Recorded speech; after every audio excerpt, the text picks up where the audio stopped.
Hi friends, welcome to my channel. आज की कहानी है श्रापित महल।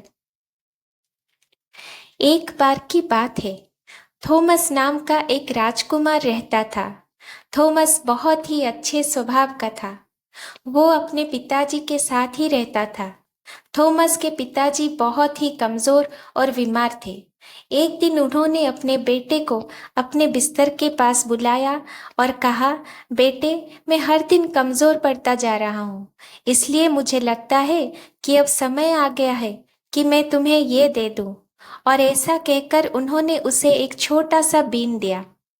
थॉमस ने अपने पिताजी से पूछा, पिताजी, ये तो एक साधारण सा बीन है, मैं इसका क्या करूँगा? उसके पिता ने उसको समझाया, बेटे, ये कोई साधारण बीन नहीं है। यदि आप इसे अपने कान में लगाते हैं तो आप दूसरे व्यक्ति के मन में क्या विचार चल रहा है वो सुन सकेंगे। ये आपकी बहुत मदद करेगा। कुछ दिनों बाद थॉमस के पिता की मृत्यु हो गई। थॉमस ने मन में सोचा, यहाँ मेरे लिए और कुछ रखा ही नहीं है। मैं कुछ समय के लिए यात्रा करूंगा और रास्ते में किसी काम की तलाश करूंगा। ये कहकर वो अपने पिता का दिया हुआ बीन लेकर चल दिया। कई दिनों की यात्रा के बाद वो आखिरकार एक महल में पहुंचा। वहां उसकी मुलाकात महल के मालिक से हुई, जो कि लंबे बालों वाला एक विशालकाय व्यक्ति व दानव था। थॉमस ने उस दानव से उसे कुछ काम देने की गुहार लगाई। दानव ने कहा, यदि आप अच्छा पका सकते हैं तो आप मेरा भोजन बना सकते हैं।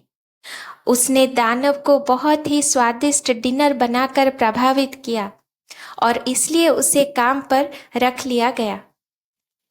एक दिन जब थॉमस महल के चारों ओर घूम रहा था, उसने तहखाने में अपना रास्ता ढूंढ लिया। जैसे ही वो तहखाने के करीब आया, उसने किसी लड़की की रोने की आवाज सुनी।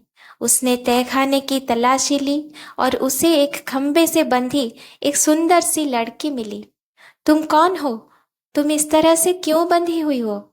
थॉमस ने उस लड़की से पूछा। उसने उत्तर में कहा, मेरा नाम लुई है और मैं इस खूबसूरत राज्य की राजकुमारी हूँ। दानव ने मेरे पिता राजा को मार डाला और फिर मुझे बंदी बना लिया और इस महल को एक श्रापित महल में बना दिया। कृपया मेरी मदद करें। थॉमस को राजकुमारी के लिए खेद हुआ। उसने कहा, मैं क्या कर सकता हूँ? मैं तो सिर्फ एक साधारण सा आदमी हूँ और वो एक विशालकाय दानव है। मैं उस पर कैसे हावी हो सकता हूँ? थॉमस बहुत ही दुखी था, क्योंकि उसे राजकुमारी की मदद करने का कोई भी रास्ता मिल नहीं रहा था। एक दिन उसने फैसला किया कि मेरे पास तो खोने के लिए कुछ भी नहीं है। मुझे अब बीन का उपयोग करना चाहिए।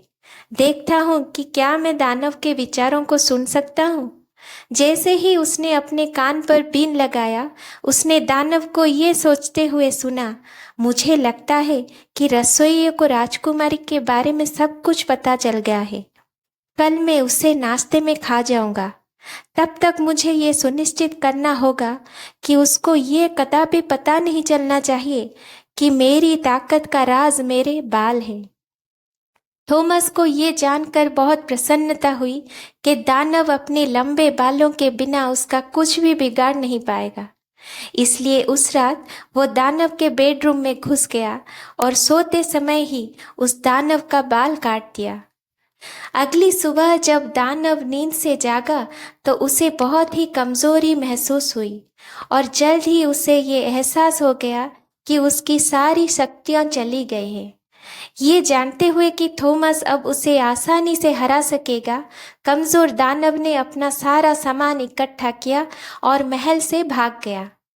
जैसे ही थॉमस को पता चला कि दानव भाग गया है, वो भागकर तहखाने में गया और राजकुमारी को मुक्त कर दिया। अंत में दानव का महल पर अभिशाप हटा लिया गया और वो जगह एक शानदार महल में बदल गई। जल्द ही थॉमस ने राजकुमारी से विवाह कर लिया और उस राज्य का राजा बन गया। तो दोस्तों, इस कहानी से हमें क्या सीख मिलती है? यही कि अच्छे काम का फल हमेशा ही अच्छा होता है और बुरे काम का हमेशा ही बुरा। Thank you for watching. Please like, share and subscribe my channel.